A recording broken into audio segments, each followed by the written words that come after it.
I always thought my marriage was rock solid. My wife and I had been together for 7 years, and through every challenge life threw our way, we stuck together. At least, that's what I believed. We had built a comfortable life, one that I thought was rooted in trust and love. She was my partner, my best friend, and the person I planned to grow old with. But it's strange how life has a way of revealing cracks in even the strongest foundations, sometimes when you least expect it. It started subtly. At first, I didn't even notice. Maybe it was because I was too busy with work or too distracted to see the signs, but eventually, little things began to nag at me. She started staying late at work more often, always with a good excuse. The team's behind on deadlines, she'd say, or my boss needs me to help with a presentation tomorrow. I didn't question it, why would I? I trusted her completely. She had always been ambitious and dedicated to her career, so it seemed reasonable. But then there were other changes. She became more protective of her phone.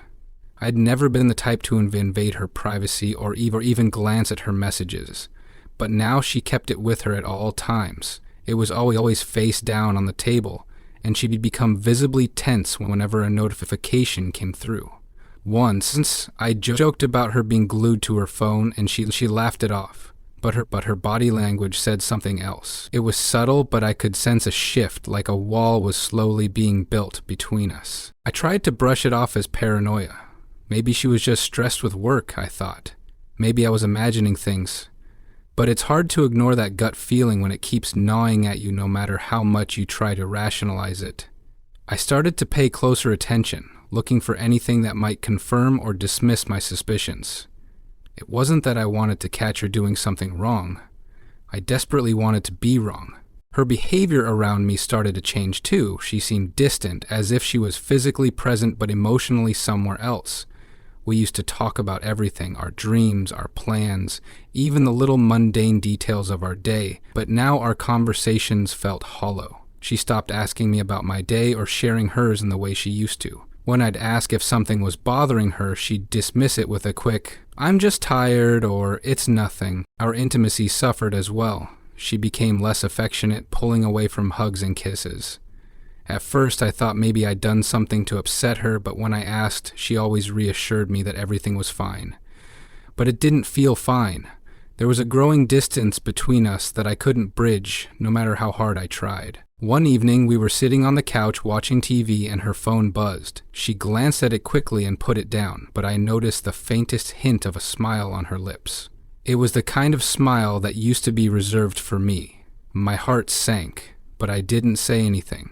I didn't want to seem like I was overreacting or accuse her of something without proof. As the days went on, my mind kept returning to that moment.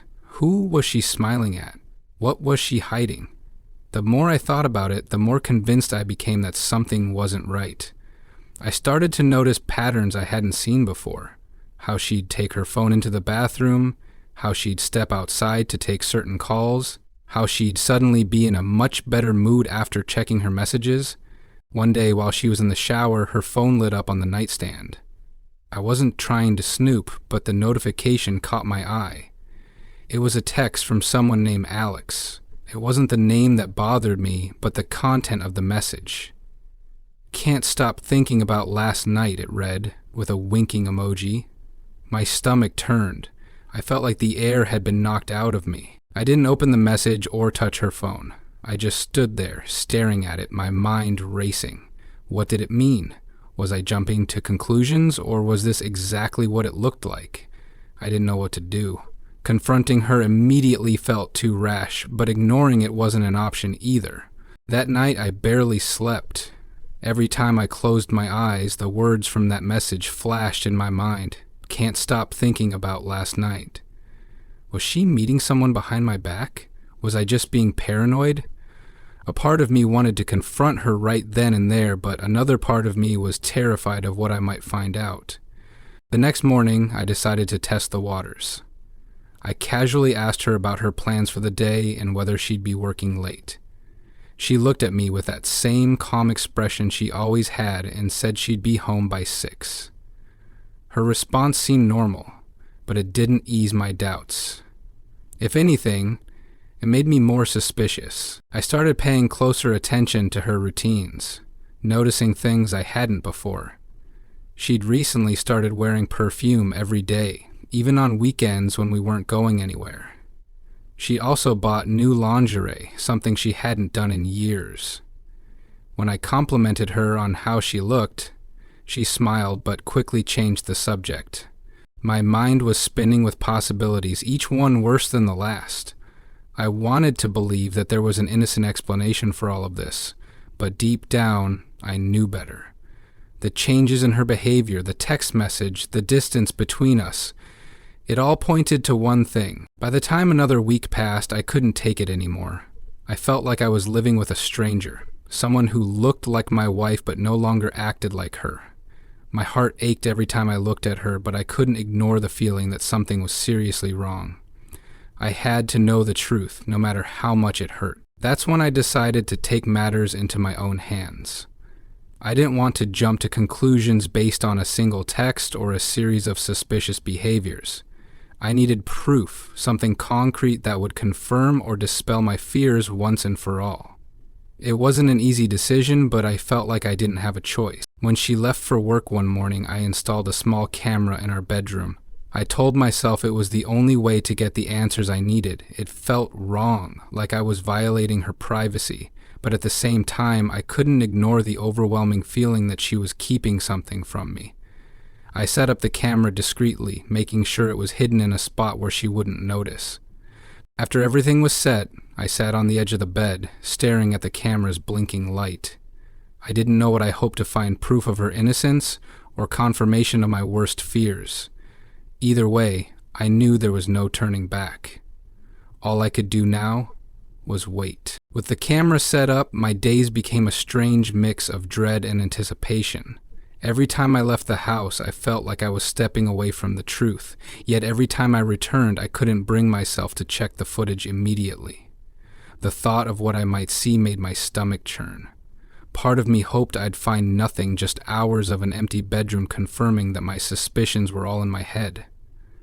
I looked into my shop, but the other part of me feared what I might discover, knowing it could shatter the life I thought I had. For the first few days, there was nothing unusual in the footage. I watched hours of recordings, fast-forwarding through long stretches of silence and stillness. She came home, changed into her comfortable clothes, and went about her evening routine. It was mundane and, honestly, a relief. Watching her go about her day without anything out of the ordinary almost convinced me I was wrong, but that relief didn't last. My unease lingered, a shadow that refused to leave. I knew something was off, even if the camera hadn't picked up on it yet. My instincts, the gut feeling that had been growing for weeks, wouldn't let me rest. It was like a voice in the back of my head whispering, "Keep looking, you're not crazy, something's there." Then came the Friday afternoon that changed everything. I'd left work early, wanting to get a jump on the weekend. When I got home, the house was empty. She had mentioned she'd be running errands, so I thought nothing of it. I made myself a cup of coffee and sat down to review the latest footage. I clicked through the hours, expecting the same uneventful scenes I'd seen all week. But the sound of the front door opening caught my attention. She entered the frame, dressed up more than usual for what was supposed to be a casual day of errands. My heart began to race as I watched her walk to the bed, smoothing out the comforter as if preparing for something or someone. She looked nervous, glancing at her phone and then at the clock on the wall. Minutes later, another figure entered the frame. A man I didn't recognize stepped into my bedroom as if he belonged there. My bedroom. The sight of him made my blood run cold. He was smiling, confident, and all too comfortable in a space that should have been mine alone with her. My chest tightened as I watched him approach her, pulling her into an embrace. What happened next felt like a knife to the heart. They laughed together, their movements intimate and familiar. She looked at him in a way I hadn't seen her look at me in months, if not longer. It was as if she'd reserved all her affection, all her passion for this stranger, leaving nothing for the man she'd promised to love and cherish. I felt frozen, unable to tear my eyes away from the screen, but wanting nothing more than to stop watching. Each moment felt like a betrayal layered on top of the last. The way she touched him, the way she smiled at him, it was all so painfully clear. This wasn't a one-time mistake or a lapse in judgment. This was deliberate. This was something that had been going on for a while. As the footage played on, I felt a mix of emotions I couldn't fully process. Rage, humiliation, heartbreak, they all collided in a storm that left me shaking. I gripped the edge of the table, my knuckles white as I tried to steady myself. It wasn't just the act itself that hurt. It was the thought of how many lies she'd told. How many times she'd looked me in the eye and pretended everything was fine. When the recording ended, I sat there in silence, staring at the screen. My mind was a whirlwind of thoughts, each one more painful than the last.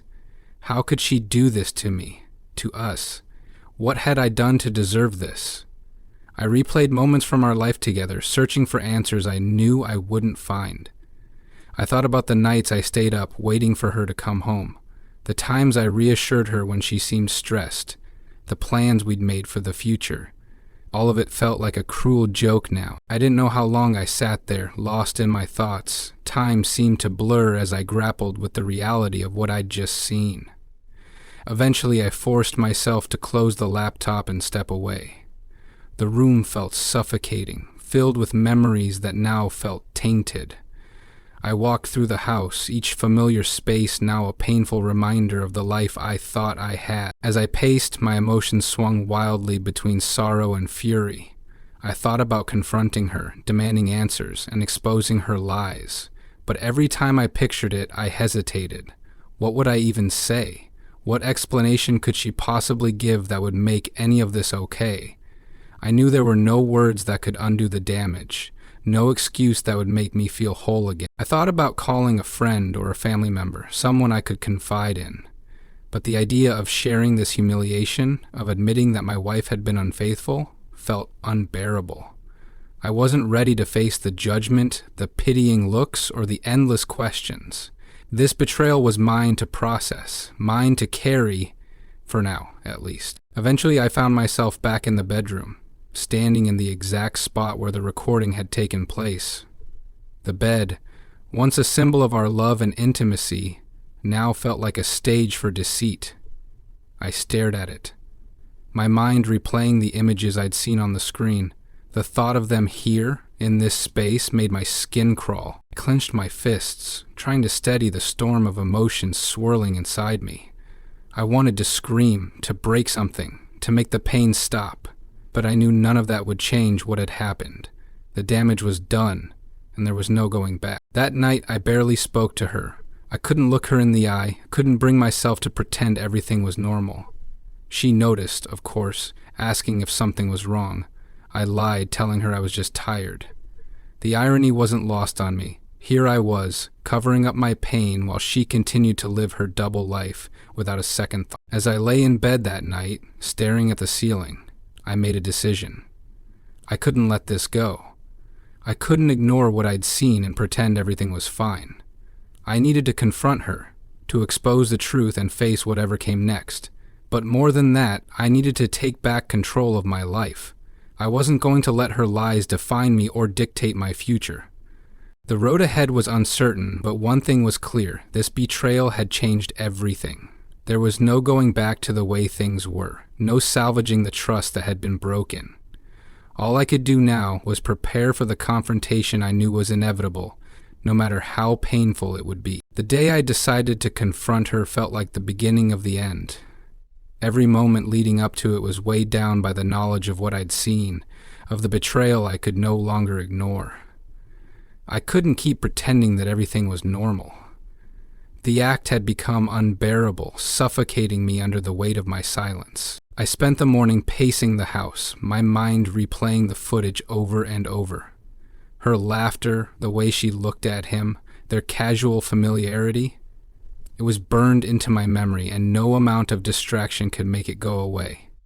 I thought about all the times I'd trusted her without question, all the moments I'd given her the benefit of the doubt, and how blind I'd been to what was happening right under my nose. Part of me still wanted to find a way to make sense of it, to cling to some shred of hope that there was an explanation, no matter how unlikely. But I knew better. The evidence was undeniable, and the longer I let it fester, the more it ate away at me. I couldn't keep living like this, caught in the limbo of knowing and not acting. I sat down at the dining table, staring blankly at the surface as I tried to gather my thoughts.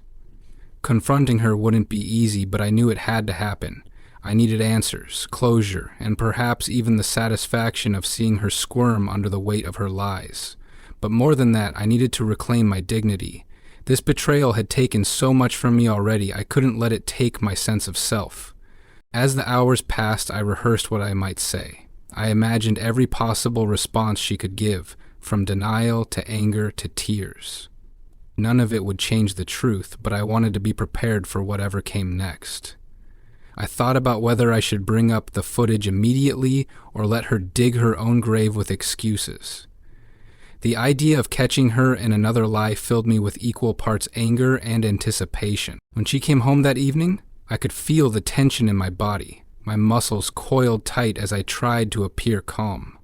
She walked through the door with the same casual demeanor as always, greeting me with a smile that now felt like a mask. I forced myself to respond, though my voice sounded hollow even to me. She went about her usual routine, completely unaware of the storm brewing just beneath the surface. Watching her move around the house, so at ease and comfortable, made my blood boil. How could she act so normal, so unaffected, knowing what she was doing behind my back? Did she feel no guilt, no shame? Or had she become so adept at lying that it didn't faze her anymore? I waited until after dinner to make my move. The silence between us was heavy, and I could tell she sensed something was off. She asked me if I was okay, and I gave her a vague answer, something about being tired from work. The irony of my response wasn't lost on me. I had spent so many nights accepting her excuses without question, and now I was using the same tactic to mask my own turmoil. Once the dishes were done and the house was quiet, I asked her to sit down. My tone was steady, but I could feel the tremor in my hands as I clenched them into fists. She looked at me with a mix of curiosity and concern, clearly unsure of what was coming. For a moment I hesitated, the weight of what I was about to do pressing down on me. But then I remembered the footage. The text messages, the nights I'd spent agonizing over her lies. I started by telling her that I needed to talk to her about something important. Her expression shifted slightly, a flicker of unease crossing her face. I could see her trying to gauge where this was going, but I didn't give her the chance to interrupt. I told her that I'd noticed changes in her behavior over the past few months, how she'd become distant, secretive, and protective of her phone. As I spoke, her face grew more guarded. She tried to brush it off, saying I was imagining things or that I was overthinking, but I didn't let her derail me. I told her I had proof, evidence that left no room for doubt. At that moment, her expression changed completely. The color drained from her face and her confident facade began to crack. I reached for my laptop, opening the file that contained the footage. Her eyes widened as she realized what I was about to show her. Before I even pressed play, she started pleading, her voice shaking as she tried to explain herself. But I didn't want to hear it, not yet. I needed her to see what I'd seen, to confront the reality of her actions. The room was silent except for the sound of the video playing. I kept my eyes on her, watching as she stared at the screen. Her hands trembled, and tears began to stream down her face. She tried to speak, but the words caught in her throat. When the video ended, I closed the laptop and waited for her to say something. What followed was a flood of excuses and apologies, each one more desperate than the last. She tried to justify her actions, blaming stress, loneliness, and a dozen other factors that all felt like weak attempts to deflect responsibility. She begged for forgiveness, swearing that it was a mistake, that it didn't mean anything, that she still loved me. But her words felt hollow, like a script she'd rehearsed for this exact moment. How could I believe her when she'd already proven herself to be a liar? The person sitting in front of me wasn't the woman I thought I knew. She was a stranger, someone capable of betraying me in the most intimate and devastating way possible. As she continued to plead her case, I felt a strange sense of detachment. Her words barely registered, drowned out by the sound of my own thoughts. I thought about everything we'd built together, everything we'd shared, and how it had all been tainted by her betrayal. The life I thought we had was gone, replaced by a painful truth I could never unsee. Unable, I didn't respond right away. Instead, I let her words hang in the air, her apologies echoing in the silence. When I finally spoke, my voice was calm, almost eerily so. I told her that no excuse could justify what she'd done, that trust once broken couldn't be easily repaired. She begged me to give her another chance, to let her prove that she could change. But deep down, I knew that wasn't possible. The damage was too great, the wound too deep. No amount of promises or apologies could erase what I'd seen, what I now knew to be true. As much as it hurt, I had to face the reality that our marriage was over. The person I had loved and trusted was gone, replaced by someone I couldn't forgive. That night, I packed a bag and left. The house that had once been my sanctuary now felt like a prison, a constant reminder of her betrayal.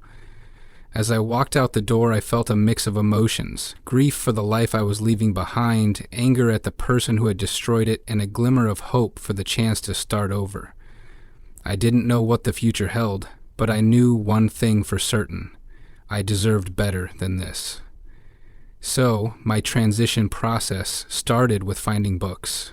I began with advising friends and family on my next move then, but there was one thing that I certainly didn't have at the time, and that was reliable speed. After leaving the house that night, I drove aimlessly for hours, my mind consumed by a storm of emotions that I couldn't seem to untangle.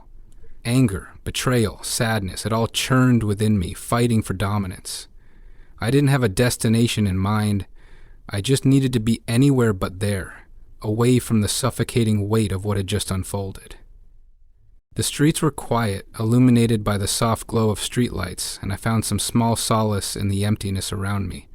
I could feel the ache in my chest, like a physical wound that refused to heal. Each passing mile felt like I was putting distance between myself and the wreckage of my marriage, but it also felt like I was leaving behind a part of myself, a part that had trusted, loved, and believed in something that was now irreparably broken. I eventually pulled into a motel parking lot, the neon vacancy sign flickering in the cold night air. The room was small and unremarkable, but it didn't matter. I wasn't looking for comfort. I was looking for space to think, to process everything. I dropped my bag on the floor and collapsed onto the bed, staring at the ceiling as the events of the day replayed in my mind. Her face, her tears, her pleas for forgiveness, they haunted me. It wasn't just what she had done, but how long it had been going on. The sheer audacity of her betrayal. Every time I thought about it, I felt a fresh wave of anger and hurt. How could she have looked me in the eye, shared a bed with me, and pretended everything was fine? The lies she told, the deceit she carried so effortlessly it was all too much to bear. Sleep didn't come easily that night. My thoughts were a relentless tide, dragging me under every time I tried to find some semblance of peace. I kept thinking about the man she had brought into our home, the way they laughed together, their shared intimacy. The images were seared into my mind, each one a painful reminder of the life I thought I had, but never truly did. When morning finally came, I felt like I hadn't slept at all. The sunlight filtering through the thin curtains felt intrusive, a harsh reminder that life was continuing whether I was ready for it or not. I sat up, my body heavy with exhaustion, and stared at the empty room around me. It felt surreal to be there. I knew I couldn't stay in that motel forever, but I also couldn't bring myself to go back home. The thought of walking into that house, into the space where it had all happened, made my stomach churn. It was no longer my sanctuary. It was tainted, a constant reminder of everything I had lost. Instead, I decided to focus on practicalities. I needed to figure out what came next, how to move forward from this. I spent the morning making a list of things I needed to address, separating our finances, finding a new place to live, and consulting a lawyer. Each task felt monumental, but it gave me something to focus on, a way to regain some sense of control in a situation that felt completely out of my hands. Throughout the day, my phone buzzed with messages from her. She called repeatedly, leaving voicemails that ranged from tearful apologies to desperate pleas for me to come back. I couldn't bring myself to listen to them all. Each one felt like salt in the wound, a painful reminder of the betrayal that had brought me to this point. I blocked her number, needing some space to think clearly without the constant barrage of her voice in my ear. It wasn't an easy decision, but I knew I needed time to process everything without her influence clouding my judgment. This was my pain to navigate, my life to rebuild, and I couldn't do that with her trying to insert herself into the process. As the days went on, I began to reflect on the signs I had ignored, the red flags I had dismissed in favor of believing the best about her. Hindsight was a cruel teacher, showing me all the moments where I should have questioned, should have dug deeper, but didn't. I thought about the times she had been distant, the sudden changes in her behavior, and how easily she had explained them away. It wasn't just the betrayal that hurt, it was the realization of how much of myself I had given to someone who hadn't valued it. I had trusted her implicitly, loved her unconditionally, and built a life around the belief that we were in this together. To find out that it had all been a lie was devastating. But amidst the pain, there was a growing sense of clarity. As much as it hurt, I knew I couldn't let this define me. Her actions were a reflection of her character, not mine. I had been loyal, committed, and honest, and those were qualities I still held on to. They were part of who I was, and no amount of betrayal could take that away from me. I started taking small steps toward rebuilding my life. I reached out to a close friend, someone I trusted implicitly, and shared what had happened. Saying it out loud was one of the hardest things I'd ever done, but it also brought a sense of relief. For the first time, I didn't feel completely alone in my friend offered support, both practical and emotional, helping me navigate the difficult process of separating from her. Together we looked at apartments, went over legal options, and made plans for what my life could look like moving forward. It wasn't easy, but it was necessary. I also began to focus on myself in ways I hadn't before. I took up running, using the physical exertion as a way to clear my mind and release some of the pent-up anger and frustration. I started journaling, pouring my thoughts onto the page in an attempt to make sense of the chaos inside. Through it all, I reminded myself that healing was a process, one that couldn't be rushed or forced. There were days when the pain felt overwhelming, when I questioned if I'd ever truly move on. But there were also moments of hope, small glimpses of a future where this betrayal didn't define me. The more I focused on myself, the more I began to see the cracks in the life I had been living with her. It wasn't just the affair, it was the slow erosion of our connection, the ways we had drifted apart without ever addressing it. In some ways, her betrayal was the final blow in a relationship that had been faltering for longer than I had admitted to myself. That realization didn't make the pain go away, but it gave me a sense of perspective. This wasn't just about what she had done. It was about what I needed to do for myself. I deserved a life filled with honesty, trust, and love, and I wasn't going to settle for anything less. By the end of that week, I felt a glimmer of strength returning. It wasn't much, but it was enough to keep me moving forward. I didn't have all the answers, and I knew the road ahead would be difficult. But for the first time since discovering the truth, I felt like I had a chance to take control of my life again. And that was enough to keep going. The moment I decided to return to the house, it felt as though I was walking into the epicenter of my pain. The memories of what had happened there were still fresh, etched into every corner of my mind. I hadn't been back since the confrontation, and part of me dreaded what I might find. Yet I knew I had to face it. Avoiding it forever wouldn't erase what had happened, and closure wouldn't come from running away. As I approached the driveway, my chest tightened. The sight of the house, once a symbol of everything I'd worked so hard to build, now felt foreign. It wasn't a home anymore, it was a monument to betrayal. A place where the life I thought I had unraveled before my eyes. Every step toward the door felt heavier than the last, my mind racing with images of the past and the knowledge of what I'd seen. When I stepped inside, the air was thick with a silence that felt almost oppressive. It was as if the house itself bore witness to everything that had transpired, its walls holding the secrets and lies that had been hidden from me. The rooms were exactly as I had left them, yet everything felt different.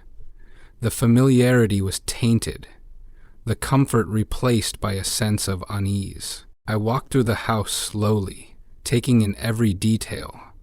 The living room, where we had shared countless evenings together, now felt empty. The kitchen, once filled with laughter and shared meals, felt cold and uninviting. Each space carried the weight of what had been lost, a painful reminder of how quickly everything could change. When I reached the bedroom, I hesitated.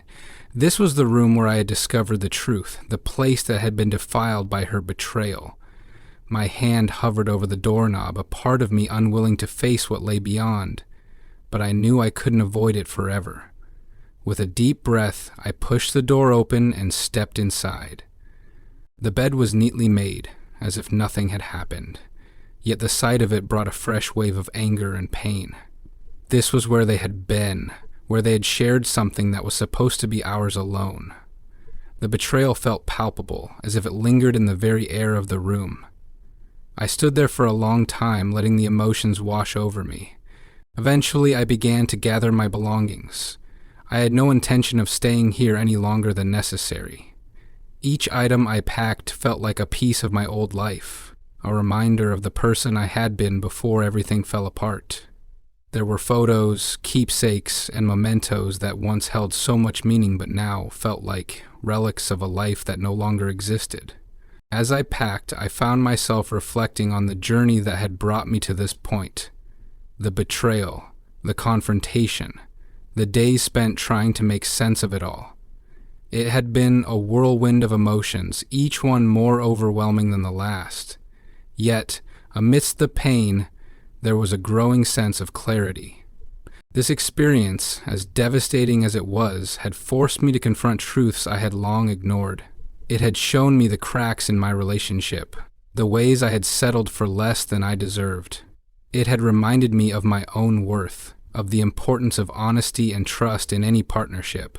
And it had taught me that, even in the face of betrayal, I had the strength to keep going. When I finished packing, I took one last look around the house. It was hard to believe that this was the same place where so many happy memories had been made. The laughter, the love, the sense of belonging, it all felt like a distant dream. But as much as it hurt to leave, I knew it was the right decision. As I loaded my belongings into the car, I felt a mix of emotions. There was sadness, of course, for the life I was leaving behind, but there was also a sense of relief, a weight lifting off my shoulders as I took control of my future. This was a chance to start over, to rebuild my life on my own terms. Driving away from the house for the last time, I allowed myself to feel the full weight of what I was leaving behind. The pain was still there, raw and unrelenting, but so was a sense of hope. I didn't know what the future held, but I was determined to face it head on. Over the following weeks, I focused on moving forward. I found a new place to live, a small apartment that felt like a blank slate.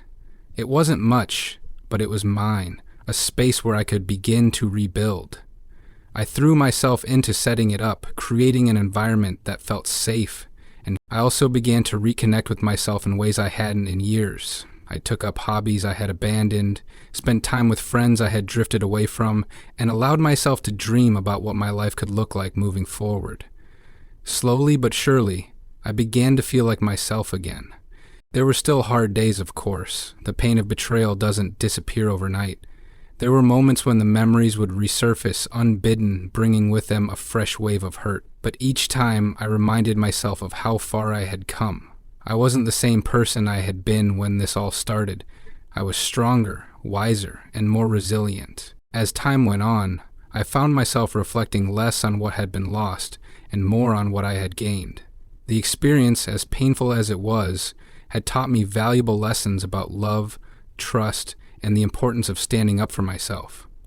It had shown me the strength I didn't know I had, the ability to endure and overcome even the most devastating circumstances. I also began to open myself up to the possibility of new connections.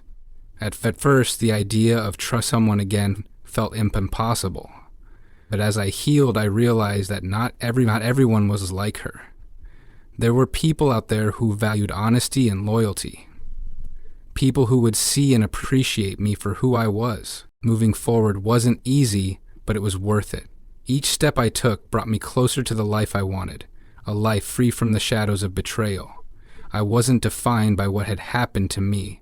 I was defined by how I chose to respond, by my determination to keep going despite the pain. Looking back, I realized that the experience, as terrible as it was, had been a turning point. It had forced me to reevaluate my life, my priorities, and what I wanted for the future. It had shown me the importance of self-respect, of knowing when to walk away from something that no longer served me. In the end, I emerged from the experience stronger and more determined than ever. The betrayal had hurt, but it hadn't broken me. I had faced the pain, confronted the truth, and come out on the other side with a renewed sense of purpose, and for that I was grateful.